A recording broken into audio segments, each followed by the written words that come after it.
అందరికీ వందనాలండి. అందరూ బాగున్నారు అనుకుంటున్నాను. ఇప్పటివరకు మనం సమూయేలు మొదటి గ్రంథం 1 నుంచి 16 అధ్యాయాలు చదువుకున్నాం. ఈ 16 అధ్యాయాల్లో కూడా రాజుల కాలం వచ్చిన తర్వాత సౌలు ఎలా తప్పులు చేస్తూ దేవుడికి విరోధంగా తయారయ్యాడు, దేవుడు సౌలు బదులుగా దావీదుని ఎలా తర్వాత రాజు చేస్తానని అభిషేకించాడు, దావీదు సౌలు దగ్గరికి వచ్చి ఎలా చేరాడు, దావీదులో ఉన్న మంచి లక్షణాలు, సౌలులో ఉన్న చెడ్డ లక్షణాలు, ఇవన్నీ కూడా మనం చదువుకుంటూ వస్తున్నాం. ఈరోజు మనం మొదటి సమూయేలు గ్రంథం 17వ అధ్యాయం నుండి చదువుకుంటూ వెళ్దాం.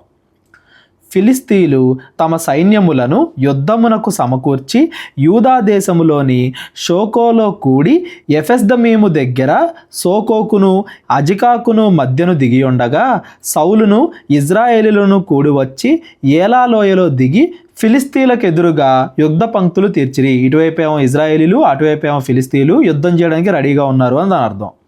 ఫిలిస్తీన్లు ఆ తట్టు పర్వతం మీదను, ఇజ్రాయేలీలు ఈ తట్టు పర్వతం మీదను నిలిచి ఉండగా ఉభయుల మధ్యను ఒక లోయ ఉండెను.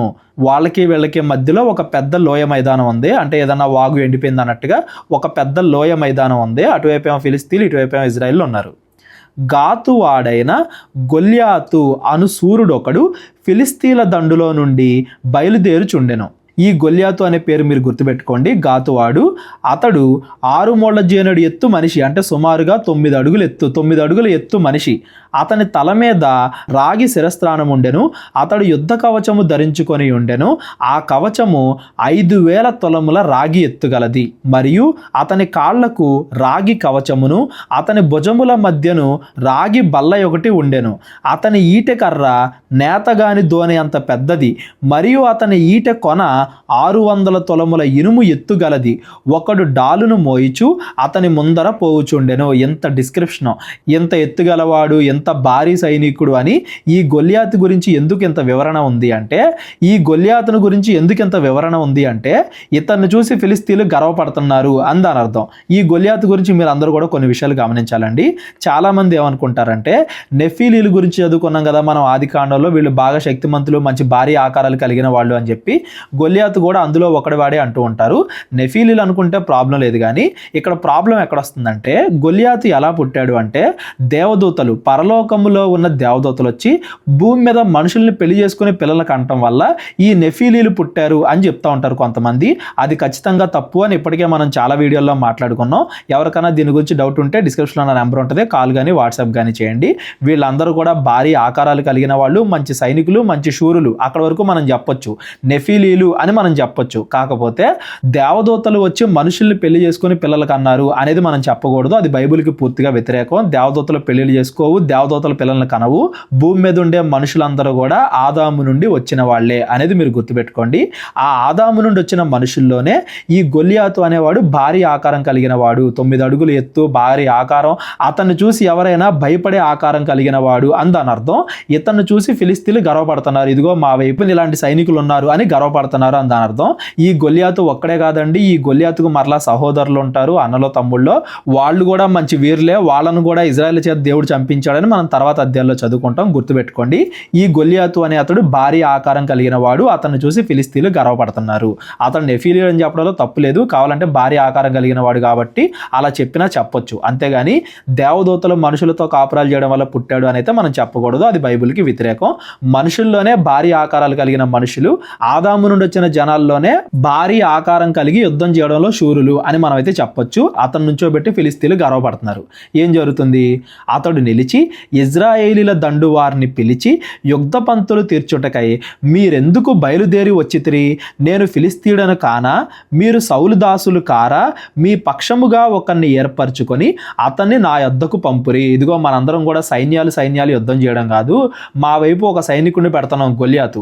మీ వైపు ఎవరు సైనికులు వస్తారు రండి, వాళ్ళిద్దరు మాత్రమే పోట్లాడుకుంటారు, ఎవరు గెలుస్తారో వాళ్ళు గెలిచినట్టు అన్నట్టుగా మాట్లాడుతున్నారు.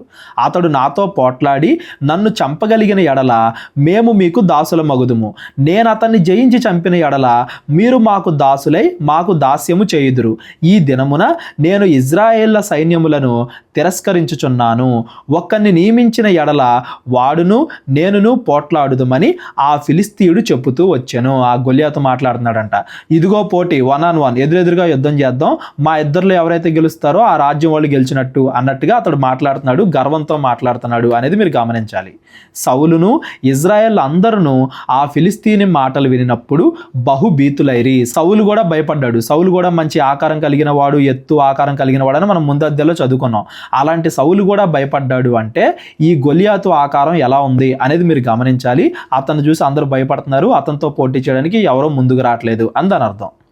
దావీదు యూదా బెత్లెహేము వాడగు ఎఫ్రాతీముడైన యెషయి అనువాడి కుమారుడు. మనం దావీదు గురించి పైన చదువుకున్నాం కదా 16వ అధ్యాయంలో, మరలా ఇక్కడ గుర్తు చేస్తున్నారు.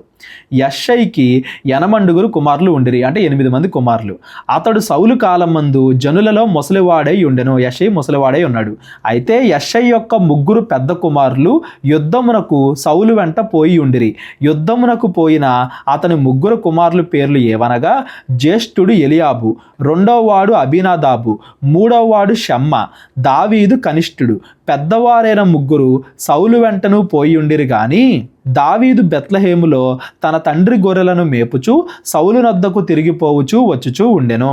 సౌలు నొద్దకు ఎందుకు వెళ్తున్నాడు? సౌలు దగ్గర పని చేస్తున్నాడు, మ్యూజిక్ వాయిస్తున్నాడు, అతడు ఆయుధాలు మోస్తున్నాడు అని మనం పైన అధ్యాయంలో చదువుకున్నాం. ఇంటి దగ్గరికి అక్కడికి తిరుగుతూ ఉన్నాడు అని దాని అర్థం. ఆ ఫిలిస్తీయుడు ఉదయమును సాయంత్రమును బయలుదేరుచు 40 దినములు తన్ను తాను అగబరుచుకొనుచు వచ్చెను. ఫిలిస్తీన్లు ఇజ్రాయెల్తో యుద్ధం చేయకుండా 40 రోజులు ఆ గొలియాతును పెట్టుకుని ఇజ్రాయెల్ని బెదిరిస్తున్నారంటే మనకి ఇక్కడ ఏం అర్థం అవ్వాలంటే, అంతకుముందు చాలాసార్లు యుద్ధాల్లో ఓడిపోయారు కాబట్టి ఫిలిస్తీన్లు డైరెక్ట్గా యుద్ధం చేస్తే ఓడిపోతామేమో అన్న భయంతోనో లేకపోతే ఇంకో దాంతోనో గొలియాతును నుంచోబెట్టి, ఇదిగో గొలియాతును ఎవరన్నా జయించారంటే మీరు యుద్ధంలో గెలిచినట్టే అన్నట్టుగా గొలియాతును చూసి గర్వపడుతున్నారు. ఆ గొలియాతును మిడిల్లో పెట్టి యుద్ధం చేస్తున్నారు. అతని ద్వారా ఇజ్రాయేల్ని భయపెడుతున్నారు. భయపెడితే యుద్ధాలు గెలవచ్చు అనే పన్నాగం అనేది మీకు అర్థం అవ్వాలి. యెషయి తన కుమారుడైన దావీదును పిలిచి, నీ సహోదరుల కొరకు వేయించిన ఈ గోధుమల్లో 1 తూమెడును ఈ 10 రొట్టెలను తీసుకొని దండులోనున్న మీ సహోదరుల యొద్దకు త్వరగా పొమ్ము. మరియు ఈ 10 జున్నుగడ్డలు తీసుకొని పోయి వారి సహస్రాధిపతికి ఇమ్ము. నీ సహోదరులు క్షేమముగా ఉన్నారో లేదో సంగతి తెలుసుకొని వారి యొద్ద నుండి ఆనవాలొకటి తీసుకొని రమ్మని పంపివేసెను. యుద్ధ సమయం కదా, ఇటువైపు ఇజ్రాయేలీలు అటువైపు ఫిలిస్తీన్లు ఉన్నారు కదా. ఎప్పుడు యుద్ధం జరిగిద్దో, యుద్ధం జరిగితే ఎంతమంది బతుకుతారో ఎంతమంది చనిపోతారో ఏమీ తెలియదు కాబట్టి యుద్ధంలో తన కుమారులు 3 ఉన్నారు కాబట్టి వాళ్ళకి ఆహారం పంపిస్తూనే వాళ్ళు బతుకున్నారా లేదా నాకు ఒక సూచన తీసుకురా అని దావీదుని పంపిస్తున్నాడు. సౌలును వారును ఇజ్రాయేల్ అందరూ ఏలా లోయలో ఫిలిస్తీన్లతో యుద్ధము చేయిచూ ఉండగా, యుద్ధం చేస్తున్నారంటే యుద్ధం చేస్తున్నారని కాదు, యుద్ధానికి సిద్ధమై అటు ఇటు ఎదురుబొదురుగా ఉన్నారు అని దాని అర్థం.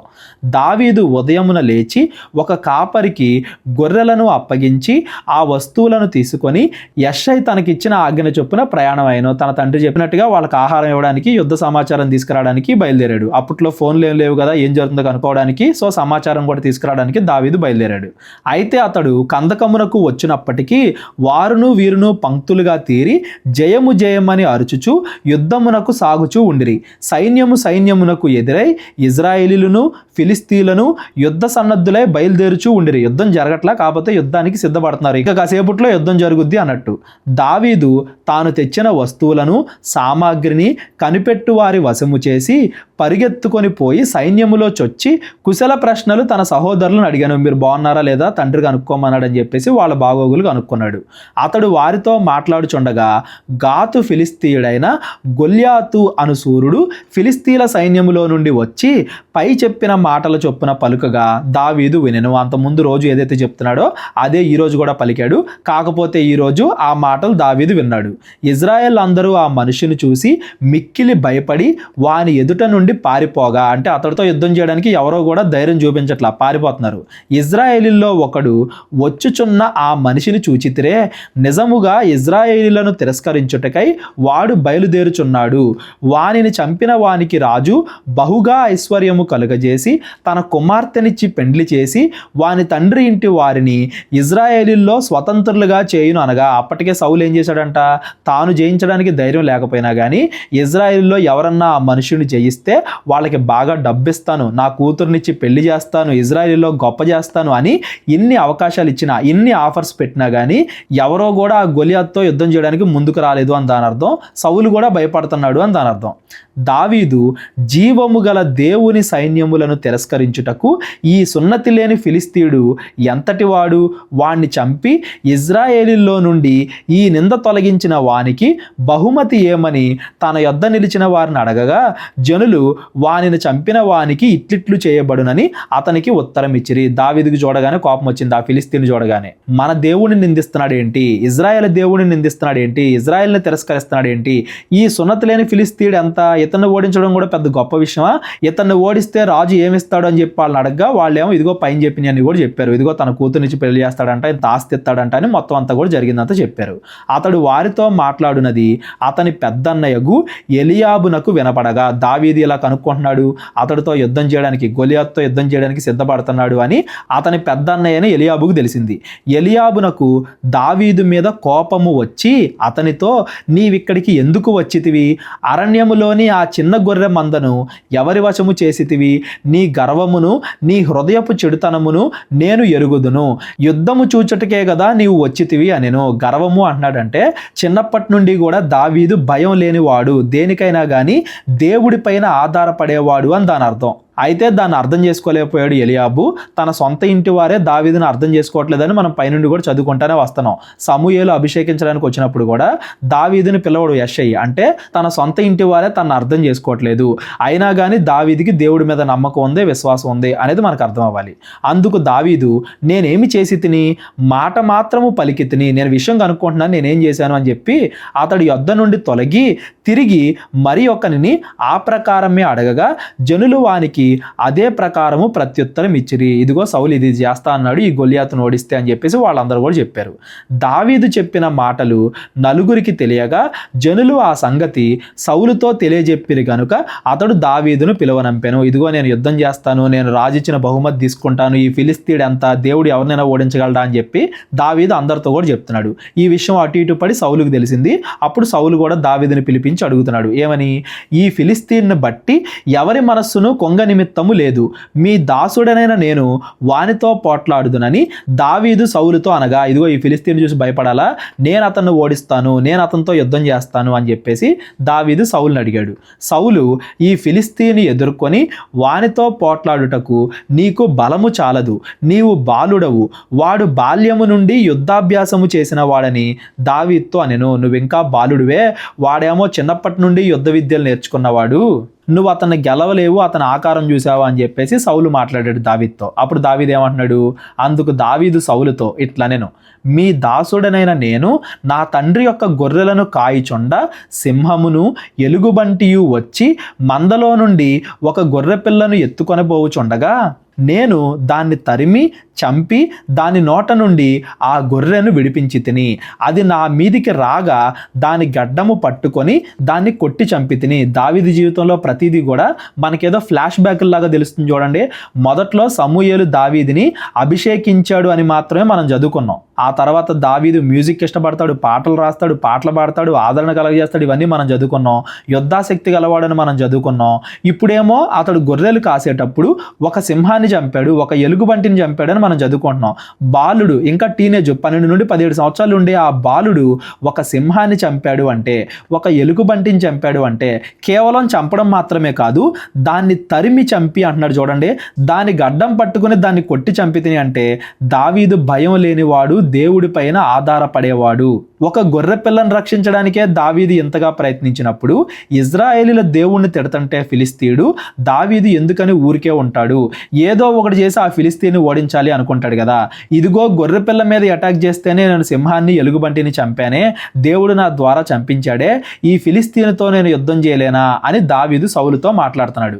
మీ దాసుడనైన నేను ఆ సింహమును ఎలుగుబంటిని చంపితినే, జీవము గల దేవుని సైన్యములను తిరస్కరించిన ఈ సున్నతి లేని ఫిలిస్తీయుడు వాటిలో ఒకదాని వలె అగుననియు, సింహము యొక్క బలము నుండి ఎలుగుబంటి యొక్క బలము నుండి నన్ను రక్షించిన యెహోవా ఈ ఫిలిస్తీని చేతిలో నుండి కూడా నన్ను విడిపించుననియు చెప్పాను. దావీదుకి దేవుడి పైన ఎంత విశ్వాసం ఉందో చూడండి.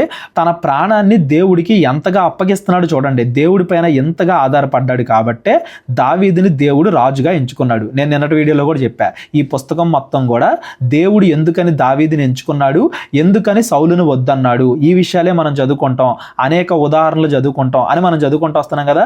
ఇక్కడేమో సౌలు భయపడుతున్నాడు. అంతకుముందు ఎన్నో యుద్ధాలు గెలిపించాడు దేవుడు సౌలుని, అయినా కానీ సౌలుకి ఇంకా నమ్మకం లేదు. ఒక్క యుద్ధం కూడా గెలవకుండానే నన్ను గెలిపిస్తాడు దేవుడు అని దావీదు నమ్ముతున్నాడు.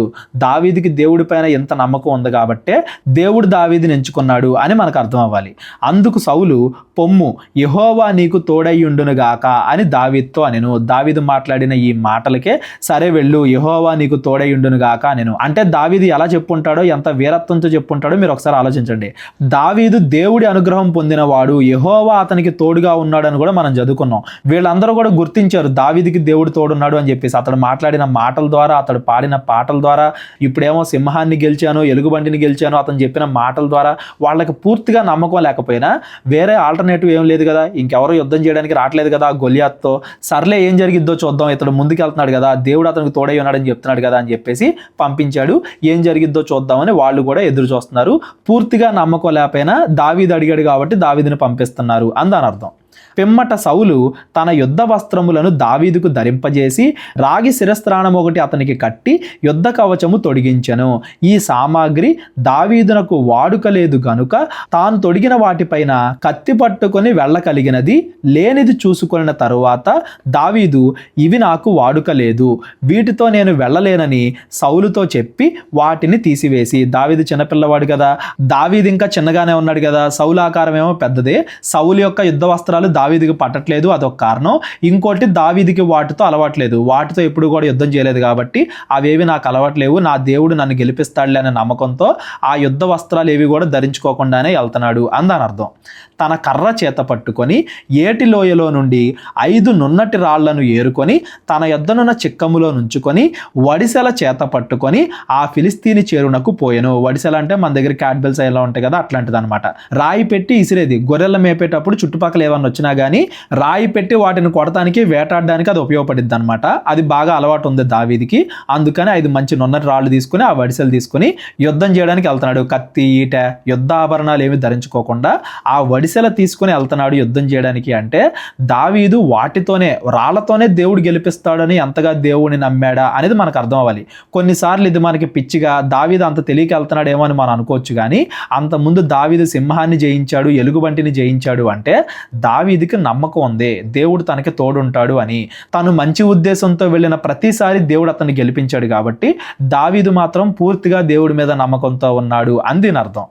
డాలు మోయువాడు తన ముందుకు నడవగా ఆ గొలియాతు యొక్క డాలును మోసేవాడు ముందుకొచ్చి ఆ ఫిలిస్తీయుడు బయలుదేరి దావీదు దగ్గరకు వచ్చి చుట్టూ పార చూసి దావీదును కనుగొని, చుట్టూ పార చూసి దావీదును కనుగొని అంటే నుంచోగానే కనబడేవాడు కాదు, గొలియాతుకి దావీదికి అంత తేడా ఉంది అందాని అర్థం. చుట్టూ పార చూసి దావీదును కనుగొని అతడు బాలుడై ఎర్రటి వాడును రూపసేయుండుట చూచి అతన్ని తృణీకరించెను. యుద్ధం చేయడానికి కూడా ఒప్పుకోలేదు అంటే దావీదుని చిన్నపిల్లవాడిలాగా చూసి దావీదుకిని ఆ గొలియాతుకిని అంత తేడా ఉంది అని దాని అర్థం. ఆ ఫిలిస్తీయుడు కర్ర తీసుకొని, నీవు నా మీదికి వచ్చుచున్నావే, నేను కుక్కనా అని దావీదుతో చెప్పి తన దేవతల పేరిట దావీదును శపించాను. దాంతో దావీదుకి ఇంకా కోపం వచ్చి ఉంటుంది, వీడు ఇంకా వేరే దేవతల పేర్లు చెప్పి నన్ను తిడుతున్నాడు అని చెప్పేసి. కాకపోతే ఈ సందర్భం చూడండి, కర్ర చేత పట్టుకొని ఏదో కుక్కను కొడటానికి నా దగ్గరికి వచ్చినట్టుగా వడిసెలా రాయి తీసుకుని వస్తున్నావు కదా, కర్ర తీసుకుని నా దగ్గరికి వస్తున్నావు కదా, నన్నేమనుకుంటున్నావు అసలు నువ్వు? నా దగ్గరికి రమ్ము, నీ మాంసమును ఆకాశ పక్షులకును భూ మృగములకును ఇచ్చివేతునని ఆ ఫిలిస్తీయుడు దావీదుతో అనగా, ఇదిగో నిన్ను చీల్చివేస్తాను, ఈరోజు నువ్వు చచ్చిపోయావు అన్నట్టుగా బయలుదేరుతున్నాడు. దావీదు, నీవు కత్తియు ఈటయు బల్లెము ధరించుకొని నా మీదికి వచ్చుచున్నావు, అయితే నీవు తిరస్కరించిన ఇజ్రాయేలీల సైన్యాధిపత్యగు యెహోవా పేరిట నేను నీ మీదకి వచ్చుచున్నాను. ఇదిగో నువ్వు నీ ఆకారాన్ని నమ్ముకున్నావు, నీ ఈట, నీ బల్లెం, నీ యొక్క యుద్ధాపకరణాలు వాటన్నిటిని కూడా నమ్ముకున్నావు. నేను కేవలం దేవుణ్ణి మాత్రమే నమ్ముకున్నాను. ఇజ్రాయేలీల సైన్యములకు అధిపత్యగు యెహోవా పేరిట నేను నీ మీదికి వచ్చుచున్నాను. మా సౌలు పేరిట అనట్లా, మా రాజు సౌలు పేరిట అనట్లా, దేవుడి పేరిట నేను నీ మీదకి వస్తున్నాను అని చెప్తున్నాడు. ఈ దినమున యెహోవా నిన్ను నా చేతికి అప్పగించును, నేను నిన్ను చంపి నీ తల తెగవేతును. ఇజ్రాయేలీల్లో దేవుడున్నాడని లోక నివాసులందరూ తెలుసుకున్నట్లు నేను ఈ దినమున ఫిలిస్తీల యొక్క కళేబరములను ఆకాశ పక్షులకును భూమృగములకును ఇత్తును. ఆ గొల్యాతు ఏదైతే చెప్పాడో దావీదు కూడా అదే చెప్తున్నాడు, నేను కాదు చనిపోయేది, మీరు చనిపోతారు, ఈరోజు యుద్ధంలో మీరు చనిపోతారు. అప్పుడు యెహోవా కత్తి చేతను ఈటె చేతను రక్షించువాడు కాడని ఈ దండు వారందరూ తెలుసుకొందురు. యుద్ధము యెహోవాదే. దేవుడు యుద్ధం చేయాలనుకుంటే కత్తి ఈట ఇలాంటి ఏం అవసరం లేదని ఈరోజు మీ ఫిలిస్తీన్లు అందరూ కూడా తెలుసుకుంటారు అని గట్టిగా చెబుతున్నాడు దావీదు. ఇది మీరు గమనించాలి, ఎందుకంటే ఇది కేవలం ఆనాడు ఇశ్రాయేలీలకే కాదు, మనకు కూడా ఒక మంచి పాఠం. దేవుడి మీద నమ్మకం ఉంటే ఏదైనా మనం చేయొచ్చు, ఏదైనా మనం సాధించగలం. కేవలం మనం మంచి ఉద్దేశం కలిగి ఉండాలి, దేవుడి మీద నమ్మకం కలిగి ఉండాలి అనే దానికి దావీదు ఒక మంచి ఉదాహరణ. దావీదుని సమూయేలు అభిషేకించినప్పటికే రాజవక ముందే అన్ని సంవత్సరాల ముందు ఎందుకు అభిషేకించాడు అంటే, ఇన్ని సంవత్సరాల్లో దావీదు ఎంత మంచివాడో, రాజవడానికి దావీదులో ఏ ఏ అర్హతలు ఉన్నాయో, సౌలు ఎందుకు మంచివాడు కాదో, ఇవన్నీ కూడా మనం నేర్చుకోవాలి. కాబట్టి దావీదు ద్వారా ఇవన్నీ కూడా దేవుడు మనకి తెలియజేస్తున్నాడు. ఒక పెద్ద సైన్యం వెళ్ళి గొలియాతుని చంపితే అది పెద్ద వింత కాదు. అలాంటి ఒక చిన్నవాడు వెళ్ళి, దావీదు వెళ్ళి ఒక కత్తి ఒక ఈట అలాంటివి ఏమి లేకుండా ఒక రాయితో అంత పెద్ద గొలియాతుని చంపాడు అంటే అది ఖచ్చితంగా దేవుడు చేసిన కార్యమే అని ఈ రోజు ఇజ్రాయెల్ అందరూ ఫిలిస్తీన్లు అందరూ తెలుసుకుంటారు అని దావీదు ఇక్కడ చెప్తున్నాడు. అదే విధంగా జరుగుతుంది చూద్దాం. ఆయన మిమ్మును మా చేతికి అప్పగించునని చెప్పాను. ఆ దేవుడు అప్పగిస్తాడు మిమ్మల్ని. ఆ ఫిలిస్తీయుడు లేచి దావీదును కలియుటకై అతనికి ఎదురుపోగా దావీదు వానిని ఎదుర్కొనుటకు సైన్యము తట్టు త్వరగా పరిగెత్తుకుని పోయి, అసలు భయపడట్లేదు చూడండి, పరిగెత్తుకుని వెళ్తున్నాడంట. పరిగెత్తుకుని పోయి తన సంచిలో చెయ్యి వేసి అందులో నుండి ఒక రాయి ఒకటి తీసి వడిసెలతో విసిరి ఆ ఫిలిస్తీని నుదుట కొట్టాను. కరెక్ట్గా నుదుటి భాగంలో ఆ రాయి పెట్టి కొట్టాడు. ఆ రాయి వాని నుదురు చొచ్చినందున వాడు నేలను బోర్లపడెను. వాడు మతిస్థిమితం కోల్పోయేలాగా, కింద పడిపోయేలాగా గట్టిగా వాడి తలకి ఆ రాయి తగిలింది అని దాని అర్థం. దేవుడు అలాగా దావీదు ద్వారా గొలియాతును ఓడింపజేశాడు. దావీదు ఫిలిస్తీని కంటే బలాఢ్యుడై ఖడ్గము లేకయే వడిసెలతోనూ రాతితోనూ ఆ ఫిలిస్తీన్ని కొట్టి చంపెను.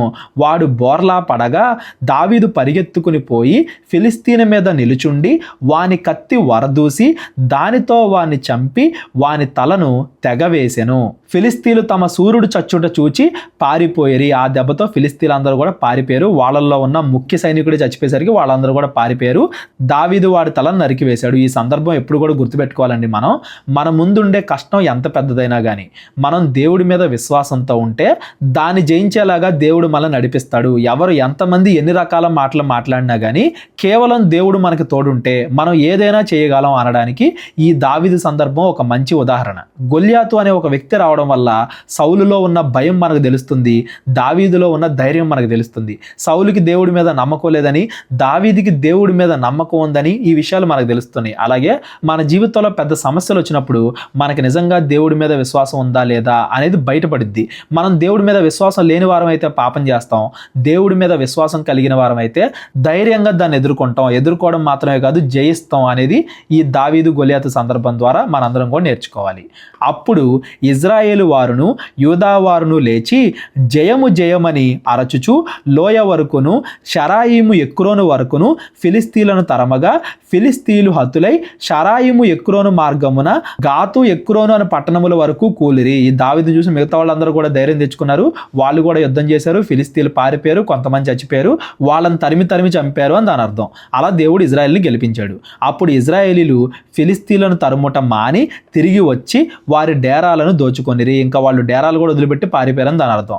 అయితే దావీదు ఆ ఫిలిస్తీని ఆయుధములను తన డేరాలో ఉంచుకొని అతని తలను తీసుకొని యెరూషలేమునకు వచ్చాను. యెరూషలేముకి ఎందుకు వచ్చాడు? ఇజ్రాయెల్ ప్రజలందరికీ కూడా చూపిస్తున్నారు, ఇదిగో మేము యుద్ధం గెలిచాము, ఫిలిస్తీన్లు చంపాము, ఆ ఫిలిస్తీన్లో జైంటు, ఇదిగో 9 అడుగులు ఉండే జైంటు ఆ గొలియాతుని మేము చంపాము అని ప్రజలందరికీ కూడా చూపిస్తున్నారు అని దాని అర్థం ఆ విజయాన్ని.